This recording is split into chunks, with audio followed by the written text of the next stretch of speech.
Assalamualaikum warahmatullahi wabarakatuh. Di sini saya Amelia dari S1 Kebidanan di Universitas Medika Suherman. Di sini saya akan menjelaskan tentang pemeriksaan fisik pada bayi baru lahir. Adapun langkah-langkah yang akan dilakukan yaitu yang pertama, melakukan informan konsen kepada keluarga dan ibu dengan cara memberitahu atau menjelaskan tentang tindakan yang akan dilakukan. Adapun langkah yang kedua yaitu melakukan anamnesis riwayat pada ibu yang meliputi faktor genetik, faktor lingkungan sosial, faktor ibu dan perinatal, dan faktor neonatal. Baik, selanjutnya kita akan menyiapkan alat terlebih dahulu, yaitu yang pertama ada bengkok, ada medline, ada termometer, ada stetoskop, ada lampu penghangat, ada timbangan untuk bayi, ada pen light, ada kapas pada tempatnya, dan juga jangan lupa ada handscone. Dan di sini juga ada pentom bayi. Selanjutnya kita mendekatkan alat terlebih dahulu dan jangan lupa kita mencuci tangan dengan 7 langkah.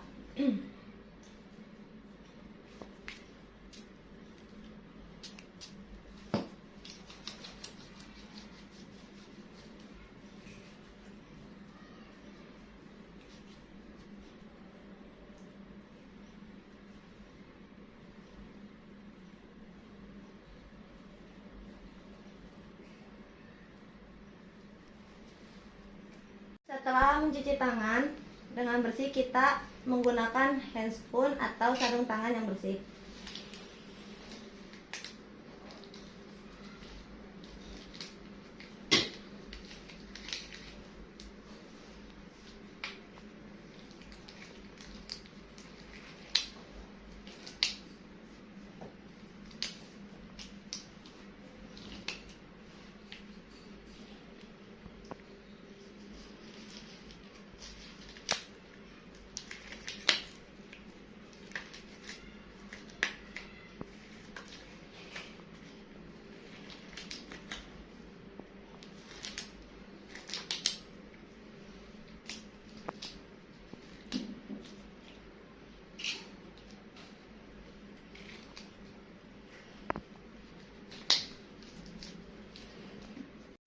Selanjutnya, menidurkan bayi atau menjaga kehangatan bayi.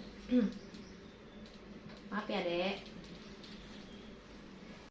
Baik, sebelum melakukan pemeriksaan fisik pada bayi baru lahir, di sini ada 4 metode atau 4 cara pemeriksaan fisik.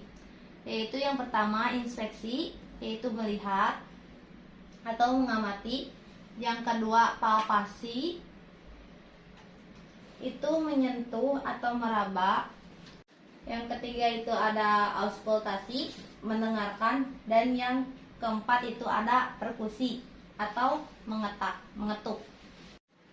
Yang yaitu langkah pertama pada pemeriksaan bayi baru lahir yaitu mengkaji keadaan umum bayi secara keseluruhan. Yang pertama itu bayi cukup bulan biasanya ditutupi oleh vernix caseosa. Dan yang kedua itu bibir dan kulit bayi apakah berwarna merah muda atau biru. Jika berwarna merah muda itu berarti normal, dan jika ada tampak kebiru-biruan berarti sang bayi memiliki aspeksia, penyakit aspeksia. Dan yang ketiga itu apakah ekstremitas bayi dapat bergerak bebas atau fleksi. Di sini dapat bergerak bebas berarti normal. Dan yang selanjutnya bayi bernapas atau menangis tanpa dengkuran atau tarikan dada. Lalu kita akan melakukan pemeriksaan antropometri, yaitu yang pertama kita akan menimbang bayi terlebih dahulu. Maaf ya, Dek.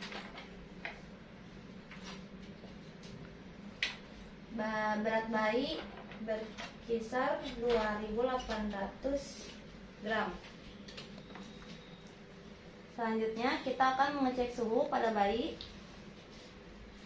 Maaf ya.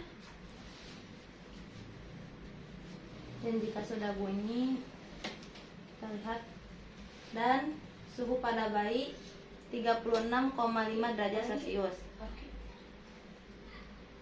Kemudian kita akan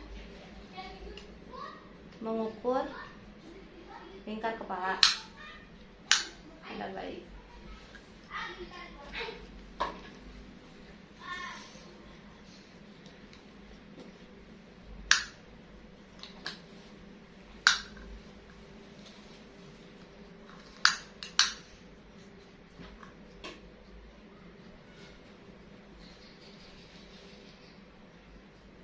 Itu 30 cm.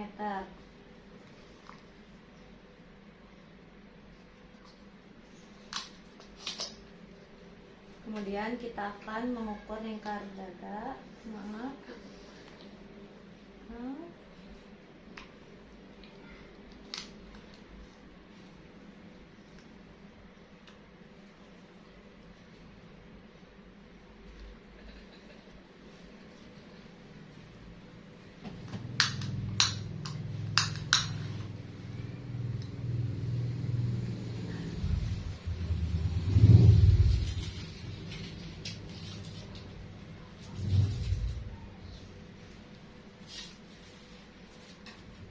Dua puluh 28 cm.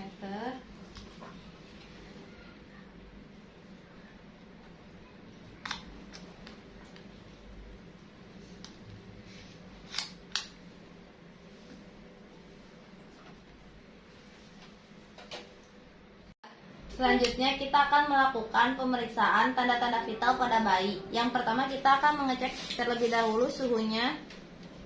Maaf ya. Jika sudah berbunyi kita melihat hasil suhunya, yaitu 36, derajat Celcius. Selanjutnya kita akan memeriksakan denyut jantung bayi, apakah normal atau tidak, menggunakan stetoskop.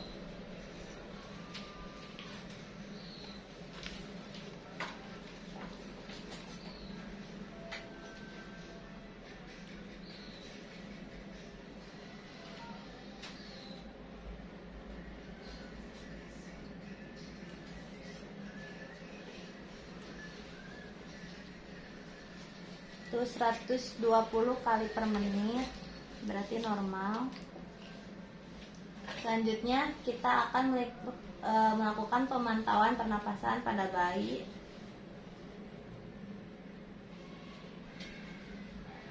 Oke, 1 kali per menit, berarti normal. Selanjutnya kita akan melakukan pemeriksaan head to head, yang dimulai dari pemeriksaan kepada kepala. Maaf ya dek. Kita akan memeriksa apakah bentuk kepala pada bayi itu simetris atau asimetris. Nah, bayi ini simetris ya, berarti normal. Yang kedua, kita akan melihat apakah adanya capus succadenum atau tidak. Capus succadenum ini adalah trauma pada bayi yang menyebabkan cedera pada fisik. Gangguan ini bisa disebabkan karena adanya pembengkakan pada kulit di kepala bayi. Nah, kita lihat dulu ya. Nah, bayi ini tidak ada cedera fisik apapun. Tidak ada ya, berarti normal. Dan yang selanjutnya itu, kita melihat apakah adanya cepal hametum atau tidak. Nah, cepal hametum itu adalah benjolan berisi darah di kepala bayi. Nah, kita periksa dulu ya, apakah ada benjolan atau tidak. Nah, bayi ini tidak ada benjolan yang berisi darah, berarti normal ya, berarti tidak ada. Dan yang selanjutnya itu kita akan melihat atau memeriksakan tanda molding, yaitu bentuk kepala bayi lebih besar sedikit, lonjong. Nah, coba kita lihat dulu. Nah, tidak ada ya. Di sini kepala bayinya normal, tidak ada molding, berarti normal. Nah, selanjutnya setelah pemeriksaan kepada kepala, kita pemeriksaan pada mata ya, pada mata bayi. Yang pertama itu kita lihat bentuk matanya itu normal atau tidak. Nah, ini normal ya. Nah, yang selanjutnya itu kita pemeriksaan apakah adanya katarak kongenital atau tidak. Nah, katarak kongenital ini yaitu kekeruhan lensa mata yang terjadi sejak lahir. Nah, kita lihat tuh keruh atau tidak. Coba kita lihat dulu ya.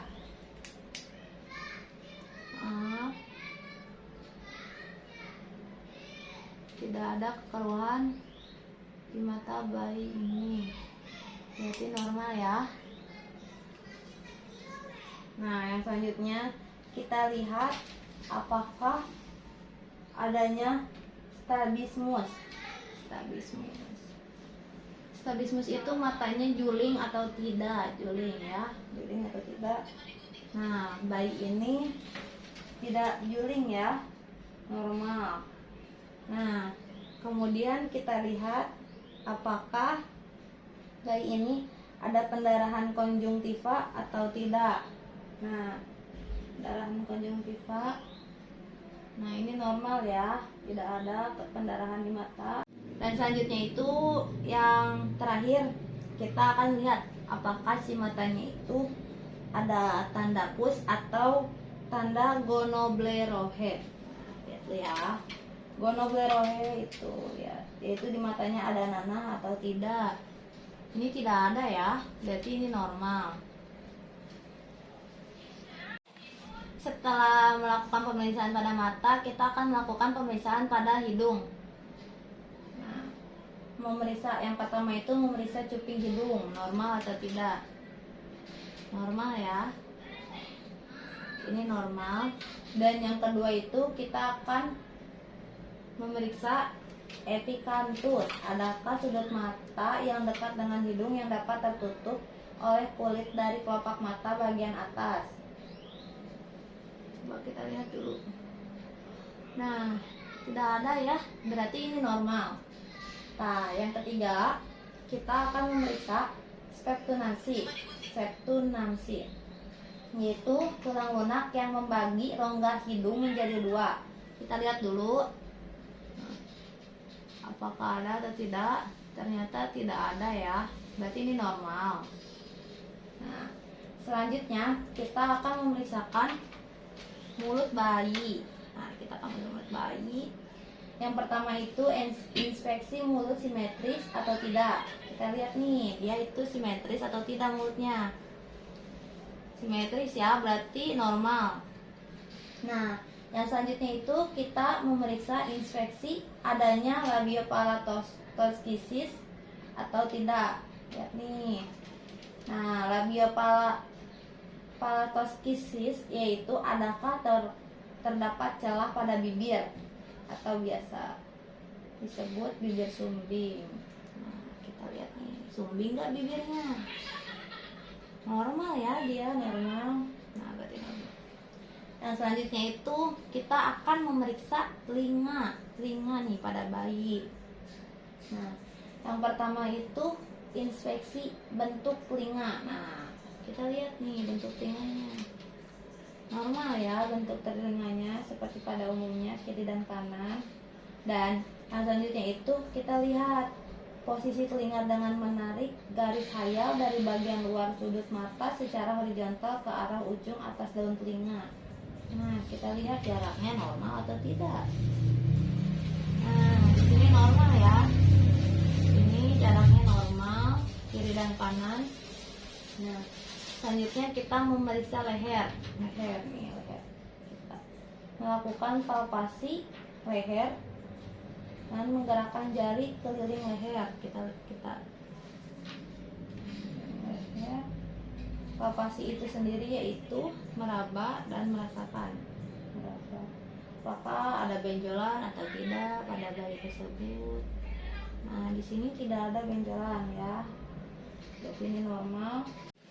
Selanjutnya itu kita memeriksakan klavikula. Nah, klavikula adalah adanya retak pada tulang yang menghubungkan tulang dada dan bahu. Nah, kita lihat ya, menunjukkan adanya fraktur.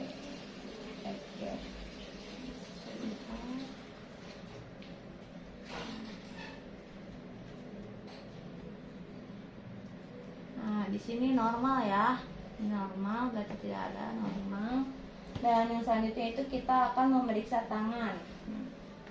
Nah, sini kita memeriksa kedua tangan dan membandingkan. Nah, jadi ya kita lihat dulu nih, ada pendek panjang sebelah enggak. Nah, kita bandingkan ya, ada apa tidak. Sini sama panjangnya berarti normal ya, tidak ada kelainan. Nah, selanjutnya itu kita memeriksa adanya sindaktili dan polidaktili. Nah, jadi sindaktili itu yaitu kondisi jarinya yang saling melekat atau dempet. Nah, kita lihat dulu jarinya melekat atau tidak. Tidak ada ya, berarti ini normal.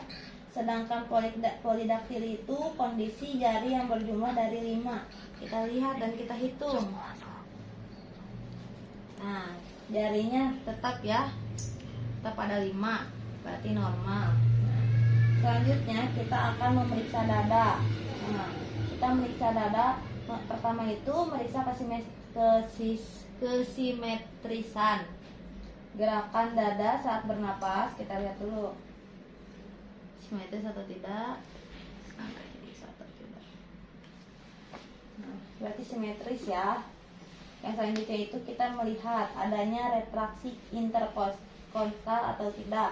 Nah, retraksi interkostal itu yaitu kelainan otot-otot yang berada di sela-sela tulang rusuk.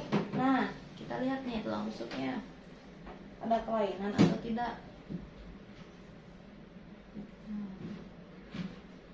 Berarti normal ya. Dan yang selanjutnya itu kita melakukan inspeksi puting susu dan areola, transparan atau tidak. Lihat puting susu. Nah, di sini normal ya. Yang selanjutnya itu kita akan memeriksa abdomen. Nah, memeriksa abdomen. Pertama itu kita meriksa hernia umbilikalis ya. Nah, adakah kondisi ketika usus menonjol melalui otot-otot perut di pusar? Nah, kita periksa dulu nih, ada nggak usus di bagian pusar? Tidak ada ya, berarti ini normal. Dan yang kita lihat nih, ada pendarahan di tali pusat atau tidak? Nah, tidak ada ya, jadi ini normal, alhamdulillah. Dan yang selanjutnya kita akan memeriksa genitalia atau genitalia. Nih pada bayi perempuan nih. Ini pada ini bayinya itu berjenis kelamin perempuan. Pada bayi perempuan. Kita memeriksa vulva dengan cara membuka labia secara perlahan untuk memastikan adanya orifisium, uretra dan lubang vagina. Bentar ya. Maaf ya, Dek. Kita lihat dulu, kita periksa dulu. Kita periksa dulu apakah ada. Maaf ya. Kita lihat. Nah, kita lihat nih, ada apa tidak.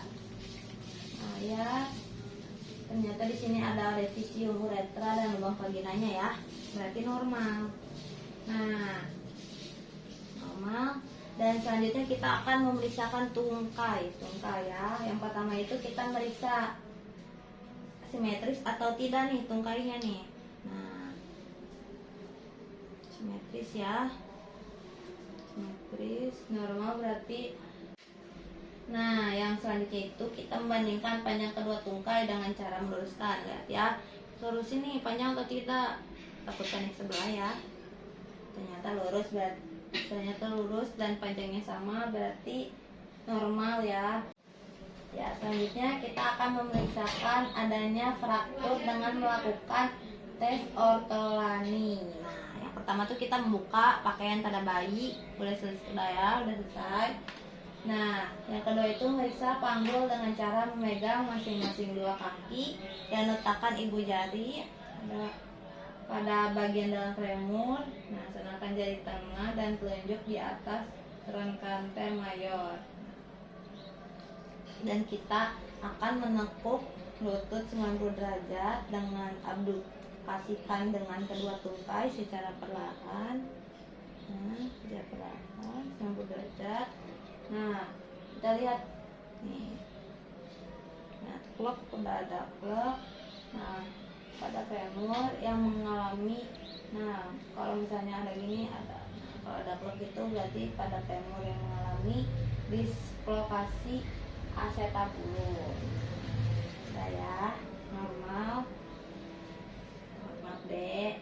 Nah, lanjut. Nah, kita turunkan ke bawah kembali. Nah, selanjutnya itu kita memeriksakan spinal. Nah, dengan cara menelungkupkan bayi dan cari tanda abnormalitas. Nah, seperti spina bifida atau cacat. Nah, kita lihat nih, menelungkupkan bayi.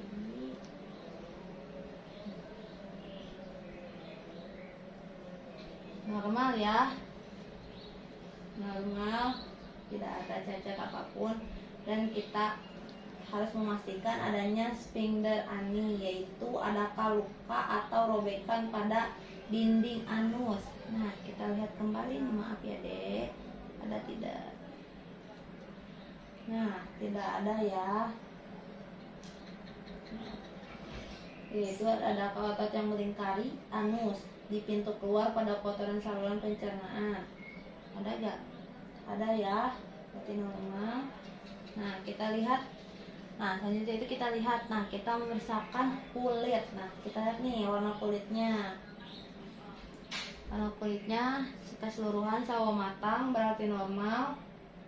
Nah, kita lihat nih, adakah ruam cacat, ruam bercak-bercak lahir atau memar-memar nih. Kita lihat nih. Ya, teman-teman.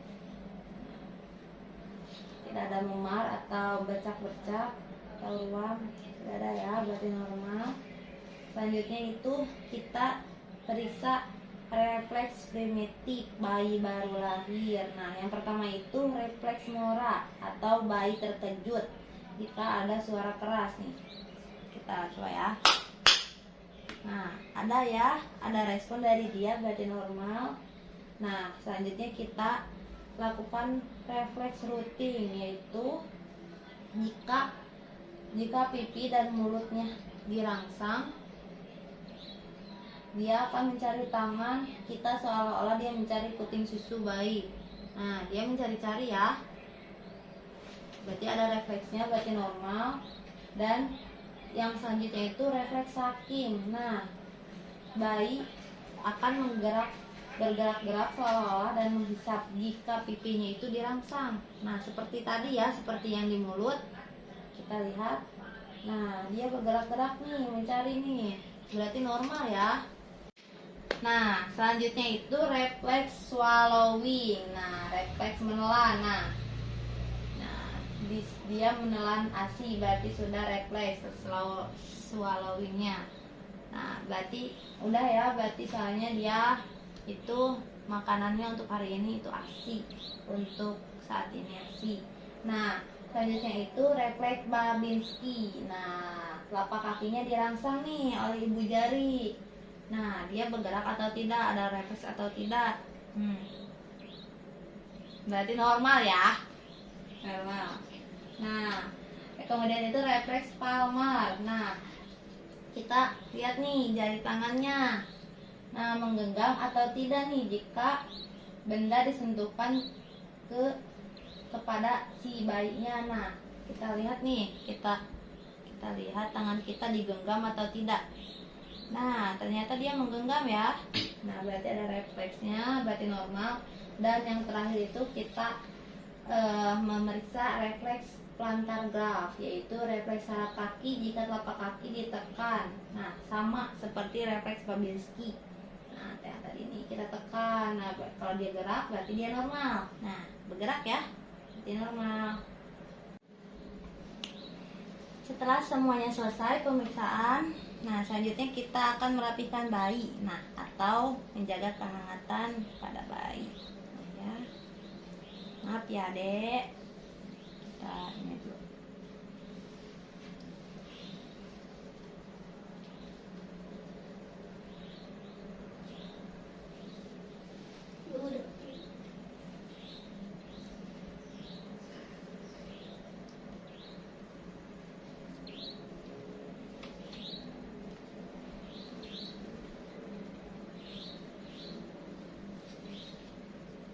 Dan selanjutnya kita akan mengembalikan bayi kepada ibu dan keluarganya.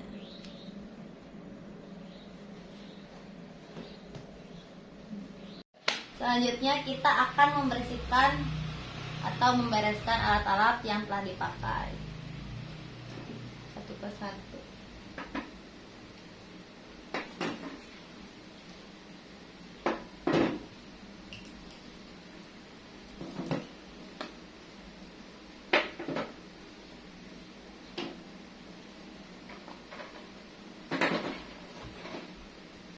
Setelah selesai membereskan alat-alat, kita melepaskan handspoon terlebih dahulu.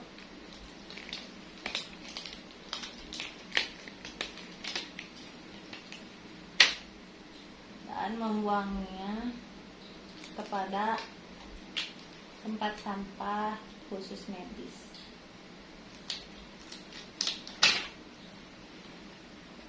Dan setelah melepaskan handspoon, tidak lupa kita mencuci tangan dengan hand sanitizer dengan cara 7 langkah.